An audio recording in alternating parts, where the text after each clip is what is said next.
Bisogna dare atto a Rete Veneta di aver sollevato questo problema soprattutto negli ultimi mesi, un'iniziativa che ci permetterà di riaprire questo luogo che rappresenta la memoria e la storia della nostra città ma del paese intero. Un luogo che purtroppo da molti anni è chiuso a causa del disinteresse da parte di qualcuno che non ha voluto affrontare questo problema e ridare dignità ad uno dei luoghi che rappresentano la storia della nostra città. Il Tempio Ossario, luogo simbolo di Bassano dove riposano più di 5.000 caduti nel corso della Prima Guerra Mondiale, deve riaprire.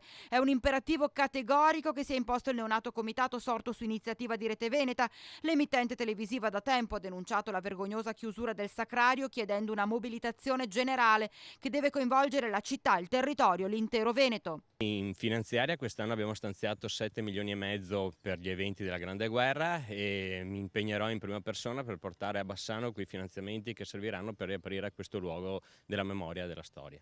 Il comitato, costituito da componenti delle istituzioni, delle categorie economiche produttive, dell'associazionismo, del mondo del lavoro e della cultura, si impegna nel reperimento dei finanziamenti regionali. Sarà il braccio operativo che porterà a concretizzare ciò che tutti i bassanesi chiedono a gran voce: riaprire il Tempio Ossario, quello che i residenti chiamano la porta della città. E come ha dichiarato il presidente del comitato, l'assessora regionale Elena Donazzan, si è anche pronti a costituire una fondazione. Ci stiamo informando come fare, ma sicuramente a breve metteremo in piedi questa fondazione che ci permetterà negli anni di manutentare e tenere aperto questo nostro monumento. Bassano merita dignità e rispetto e mi auguro che le cose cambino in fretta. A cominciare proprio dalla nostra storia. A cominciare dalla nostra storia e prima di tutto con la riapertura del nostro Tempio Ossario.